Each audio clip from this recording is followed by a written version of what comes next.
ठीक है ना। तो भारत का जो के रास्ते में जाएंगे तो क्या आएगा, भूत प्रेत बाधाएं बीमारियां, और फिर वो सारे लोग जो हमारा भोग करना चाहते हैं, बराबर। विज्ञान की ओर जाओगे तो क्या है, दुख का भी इलाज है, बीमारियों का भी इलाज है, बराबर। और विज्ञान खोज करता है, हमें बुखार लगता है तो गोली हम क्यों खा रहे हैं, तो किसी साधु संत ने बनाई है, भगवान ने बनाई है, इंसान ने बनाई है, ऐसे ही बना दी। इतनी मेहनत करा, रिसर्च करा, उसके बाद वो दवाई बनाई कि इससे गलत इफेक्ट पड़ा तो इससे क्या होना चाहिए, तो वो विज्ञान। डॉक्टर जांच करेगा, कैसे जांच करता है, हमारी धड़कन ठीक है कि नहीं, हमारी आंखों में देखेगा कि अगर लाल है तो मतलब कि खून की कमी नहीं है, बराबर। नाखून चेक करेगा, और बाकी हमारी सांस को देखेगा कि ठीक है कि नहीं, तो वो विज्ञान, बराबर। ये फोन वोन हम कैसे चलाते हैं, ये साधु बाबा एकदम माइकों में भाषण देते हैं, है ना। अगर तुम में ताकत हो तो बिना माइक के दो, 10,000 लोग नहीं, सिर्फ 100 लोगों को भाषण दो, पूरे दिन पता चले, बैठ जाएगा, है ना। तो सहारा हम किसका लेते हैं, विज्ञान का, पर मानेंगे किसको, धर्म, है ना। तो फिर क्या करते हैं कि मोबाइल में भी अगर 10 बार आप श्री हरि का नाम लोगे तो आज अच्छी खबर आएगी, कुछ किया नहीं और अच्छी खबर आ जाएगी, है ना। तो गाने भी भगवान के, ये सब तो मानो, लेकिन विज्ञान है उसको भी मानना। अगर आपको आगे बढ़ना है, पढ़ाई क्यों करते हो, नौकरी, जानकारी के लिए, बराबर ना। नहीं तो वेद पुराण वो सब पढ़ लो ना, जिसमें सिर्फ भगवान की कहानियां है कि इसने इसको मारा, इसकी पत्नी को ये उठा के ले गया, फिर उसकी पत्नी को उठा के ले गया तो उसकी बहन का नाक काट दिया, यही सीखोगे फिर, है ना। फिर उसने राजपाट लेने के लिए उसकी बहन बोले कि उसके भांजे को जला दो, तो होलिका बैठ गई लकड़ियों में, बराबर। लेकिन वो प्रहलाद था, वो बहुत सत्यवादी था, वो नहीं जला, जल गए होलिका। अब ऐसे कभी हो सकता है, बराबर। तुम किसी बच्चे को लेके बैठो, दोनों जल जाएंगे।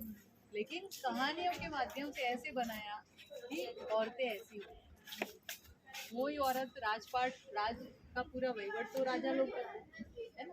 लेकिन औरतों को इस तरह से करते भाई, ये औरतें हैं, अगर मेरे सामने देखे तो उसका नाक काटे, बराबर। और उसकी भाभी को ले गए लक्ष्मण, अरे तुम्हारे में ठिकाना नहीं था इसीलिए ले गया, लेकिन उसका नाक नहीं काटा। वो सीता के साथ कुछ भी कर सकता था, लेकिन वो सज्जन था, उसको उसके साथ युद्ध करना था, इसीलिए उसने उसकी बीवी को वहां पे ले जाके रख दिया, उसको खाना पानी दिया था। और इन्होंने इसकी बहन के साथ क्या किया, नाक काट दिया। तो नालायकी किसने करी, भगवान ने या वो राक्षस ने? का भगवान अपनी मौलिक अधिकार करके, हमारे मूलभूत अधिकार कौन कौन से हैं? अपनी बीवी पे शक करके, एक 2 कौड़ी के व्यक्ति की बात मान के उस पे शक करते हो, उसको अग्नि परीक्षा देने की बात करते हो, गर्भवती है, और फिर वो बोलती है कि मुझे तेरे साथ, तुम काहे के राजा, तुम काहे के मर्यादा पुरुषोत्तम, अपनी बीवी से। अगर ऐसा बोलेंगे तो अरे भगवान के बारे में ऐसा बोलती है, कितनी गंदी औरत। सवाल करने का धर्म बोलता है, नहीं सवाल, भगवान के सामने कभी अविश्वास नहीं। तो फिर हम यहाँ से बढ़ते हैं यहाँ पर। अगर आपको ज्ञान के रास्ते जाना है, यहाँ पे ये हवन कुंड है, बराबर। और यहाँ पे काली बिल्ली, काला कलर को हम क्या मानते हैं, अशुभ, है ना, कि वे शोक का प्रतीक है। कुछ अच्छा प्रसंग है तो काली साड़ी पहनी है तो आप बड़े खूबसूरत लग रहे, नहीं नहीं काला निकाल दो, काली बिंदी मत लगाओ, है ना। लेकिन काला धागा पहनो, बुरी बलाई नहीं आएगी, सच है, कहते हैं तो ऐसा है। तो संविधान क्या कहता है कि भाई तुम भारत देश के अच्छे नागरिक हो, तो तुम्हें ये जो तुम्हारे फर्ज है ये है कि बिल्ली के आगे से निकल जाने से तुम्हारा कोई काम खराब नहीं हो जाएगा, और अगर तुम ऐसा मानते हो तो तुम पिछड़े हो, बराबर। ये डोरा धागा तावीज बांधने से सबका भला नहीं होगा, क्या करने से भला होगा, मेहनत, काम करना पड़ेगा, मेहनत करनी पड़ेगी, पढ़ना पड़ेगा, तो भला होगा। मैं खेत में जाऊं और यहाँ वहाँ दाना छिड़क के और फिर राम राम राम राम राम, क्या होगा, है ना। चिड़िया चुग जाएगी खेत में, उसमें खाद नहीं दोगे, पानी नहीं दोगे, तो बोलते हैं कि आपको विज्ञान के रास्ते जाना है, तो ये जो अंधश्रद्धा है उसमें से बाहर निकलने। तो काफी लोगों ने अपने दोरे धागे तब इसमें जलाया था, तो अपने धागे वागे इसमें उन्होंने फेंका था कि आज मैं इस चीज को फेंक रही हूँ इसीलिए, क्योंकि इससे कुछ नहीं होगा। अगर ये 8 आने का दोरा है ना, 50 पैसे का दोरा मेरी रक्षा करता, तो फिर डॉक्टर के पास में क्यों जाती है ना, वो दोरा पहन के सोए रहो, है ना। तो ये बोलता है हमारे पिछड़े, हमारे गरीब, हमारे लाचार होने के पीछे एक ही वजह है, हम धर्म के रास्ते चले। यानी तुम बाकी देख लो, अनिल अंबानी को देख लो, या इतनी सारी हीरोइन है इनको देख लो, उनके बच्चे मंदिर नहीं जाते, उनके बच्चे अमेरिका जाएंगे, कनाडा जाएंगे पढ़ने के लिए।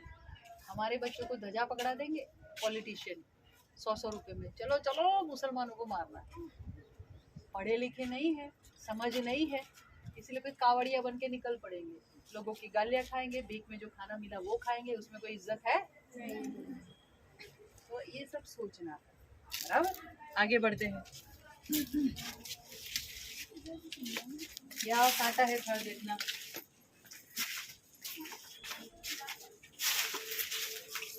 तो यहाँ पे है कि भारत देश है वो अभी राष्ट्र नहीं बना है।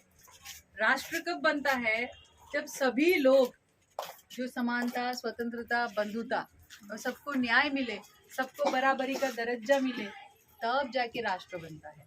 तो राष्ट्र कैसे बनता है, तो यहाँ पे ये पूरा मॉडल बनाया था बराबर। ये है, उसको ऐसे करके ऐसे लगाया हुआ, इस तरह से, और ये ऐसे है बराबर। तो ये पूरा पहले भारत है वो आजाद नहीं था तब ऐसा था बराबर। तो फिर उसमें क्या क्या चाहिए, संविधान बना तो बोले कि विज्ञान और धर्म, आपको किस तरफ जाना है, विज्ञान की ओर। तो यहाँ पे दिशा सूचन है, एक तरफ धर्म भी है, आप उसका प्रचार प्रसार कर सकते हो, आप आजाद हो, लेकिन आपको आगे बढ़ना है तो फिर विज्ञान भी है। और दूसरा क्या बोला, समानता और सबको बराबरी का दर्जा, सबको तक मिलनी चाहिए। लड़का हो या लड़की, जाओ तुम भी नौकरी कर सकते हो, तुम भी पढ़ो, लेकिन लड़कियों को ज्यादातर क्या बोला जाएगा, हाँ पढ़ लिख के कलेक्टर नहीं बन जाएगी, हाँ बराबर ना, रोटी। कोई बेचारी न्यूज़पेपर पढ़ेगी, पढ़ी लिखी बहू है तो हाँ आई बड़ी, शर्म भी नहीं आती बड़े लोगों के सामने न्यूज़पेपर पढ़ रही है ना। और जो नहीं पढ़ी है वो उसमें 4 चांद लगाएगी बराबर। तो ये नहीं करना चाहिए। तो अगर अच्छी सबको बराबरी का तक मिलेगी, अवसर मिलेगा, तो उसके लिए क्या करना पड़ेगा, सार्वभौमत्व, समाजवादी और लोकतंत्रात्मक देश बनाना पड़ेगा। तो इसीलिए देश को क्या करना पड़ेगा, एक करवट लेनी पड़ेगी। अभी तक देश सोया था, यस बराबर। अभी देश ने करवट ली, लेकिन ये अकेला है, बहुत सहारा नहीं है, तो उसको किसकी जरूरत है, सहारे की जरूरत है। तो फिर एक सहारा यहाँ से आया, तो अब ये मजबूत हो गया बराबर। और ये मजबूत हुआ तो उसमें क्या क्या चीजें और मजबूत करने के लिए करनी पड़ेगी, तो स्त्री का गौरव, हमारी जो मूलभूत फर्ज है बराबर, कर्तव्य है, उस सारी चीजों के बारे में, और वैज्ञानिक स्वभाव, तभी आपका विकास होगा। तो फिर हमें एक और सपोर्ट की जरूरत पड़ी बराबर। तो फिर वहां पे स्वतंत्रता, समानता और भाईचारे की बात हुई, तो एक और सपोर्ट आया, खड़ा हो गया बराबर।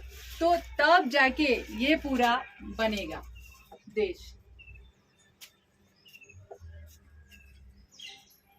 गुलामी माती आजादी, अंग्रेजों के शासन से तो हम मुक्त हो गए, लेकिन आज भी ज्ञाति प्रथा से मुक्त हुए नहीं। फला भरवाड़ है, फला ये है, हम मजाक में भी बोलते हैं, लेकिन क्यों बोलते हैं, यहाँ पे भरा है और वो बहुत गहरा है।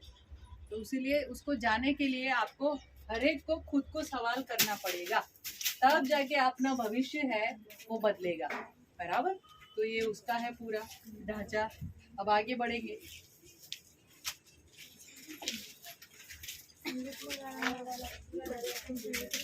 क्या लिखा है? તમામ બીજા સાથે જોડાયેલા છે. એક પુણ્ય ગતિ કરે છે, બીજા બંધારણ છે, ગતિ करे છે. ये जो सारे चक्र है बराबर ना, अभी इसको अच्छे से बनाने का बाकी है. बराबर इस तरह से पूरा बनेगा. ये हर एक दूसरे के साथ ऐसे जुड़ेगा, है ना. ये जो है वो अभी मुड़ गया है, लेकिन इसको अच्छा वाला बनाना है. तो जब ये है वो ऐसे गोल घूमेगा, ये पूरा घूमेगा जब बनेगा अच्छे से तब. तो एक घूमेगा तो उसके द्वारा दूसरा घूमेगा, फिर तीसरा घूमेगा, ऐसे पूरा ऐसे. फिर एक बार घूमेगा तो वो घूमता ही चलेगा. बराबर. तो वो अभी बनाना बाकी है. तो भाई समानता है, स्वतंत्रता है, बंधुता, न्याय, ये सब एक दूसरे से जुड़े रहेंगे तभी वो अच्छे से गति करेगा. नहीं तो एक समानता आप दे दी, बद्दा सरखा, लेकिन न्याय भी नहीं दे रहे हो, किसी ने किसी को मारा तो बराबर.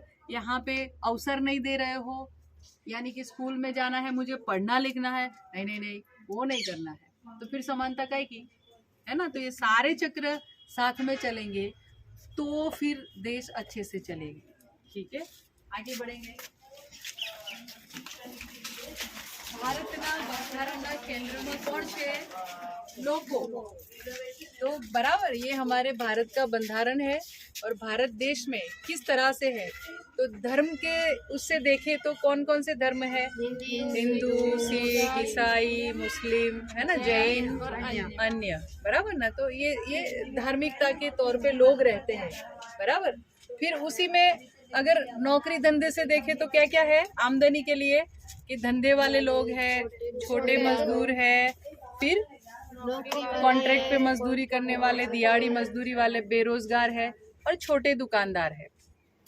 उसके बाद का देखोगे तो इसमें कौन है? लोग. बराबर. तो बूढ़े हैं, बच्चे हैं, जो सीनियर सिटीजन है, प्रौढ़ है, एजेड यानी. बराबर. और युवा है, किशोर है, बच्चे है, ये है.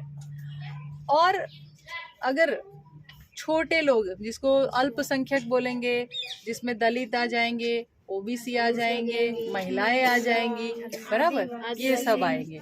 और ये हमारे भारत की कॉन्स्टिट्यूएंसी है, जहाँ से हम चुनाव लड़के किसी को भेजते हैं पूरे देश को चलाने के लिए. लेकिन ये सब उसमें जुड़े हुए है. ભારતના બંધારણના કેન્દ્રમાં કોણ છે? लोग. तो जो भी सरकार हम बनाते हैं वो लोगों से, लोगों के द्वारा और लोगों के लिए बनी है. बराबर. तो ये उसका एक है संविधान का. और लोको એટલે કોણ? तो ભારતના તમામ લોકોમાં સામાજિક, આર્થિક જેવી અનેક વિવિધતા છે. બરાબર. બંધારણની શુરુઆતમાં શું આવે છે? અમે ભારતના લોકો, વી ધ પીપલ. બરાબર. बाबा साहेब ना मते बंधारण एक जीवन शैली है. बाबा साहब ने बोला था कि ये संविधान है वो एक जीने का तरीका है. बराबर. उसके मूल्य जो है उसको आप अपने मन में उतारोगे तभी ये संविधान है, उसका जो दरवाजा है वो ऐसे खुलेगा. ओके. तो ये हमने यहाँ पे बता दिया. और लोग यानी कौन? तो यहाँ पे आपको दिखाती हूँ.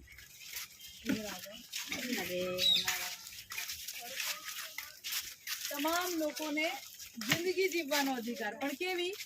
સમાન, ગૌરવપૂર્ણ. બરાબર ને. બાકી કૂતરા બલાડાની જેમ જીવવાનું હોય તો મારું સ્વમાન છે નહીં. તો આપણે તમે તો જુઓ કૂતરાને પાડે તો એને બી બધું સુખ શાંતિ સુવિધા મળે. બરાબર.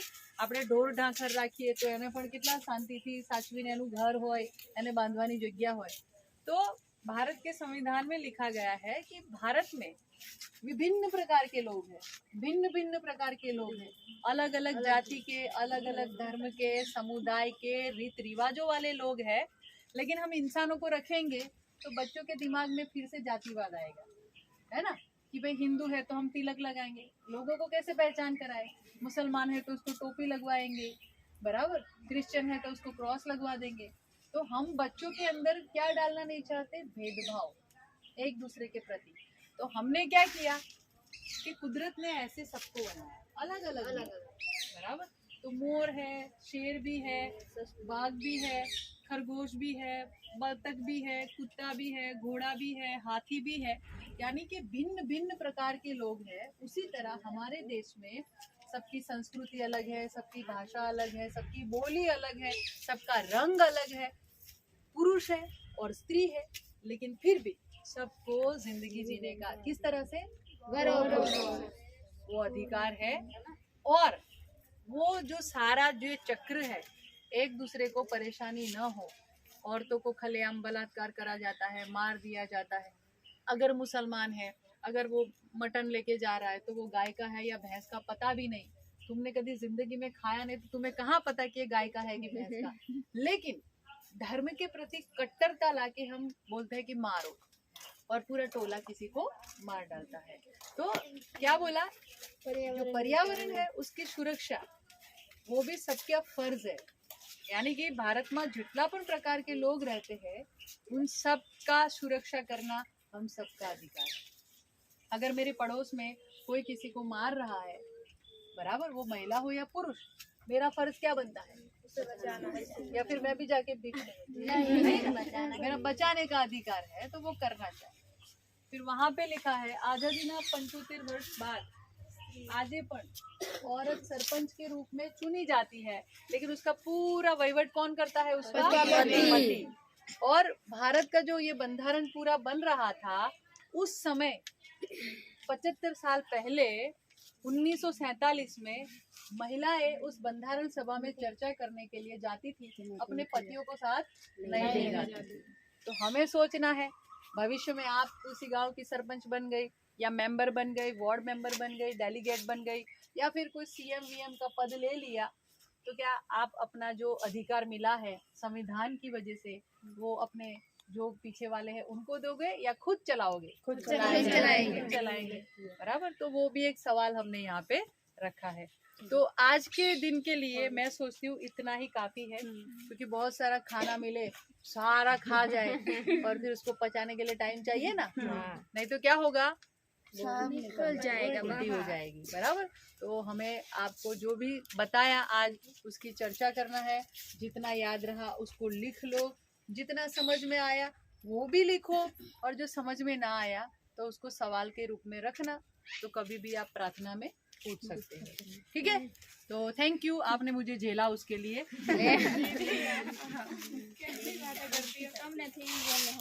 Okay okay.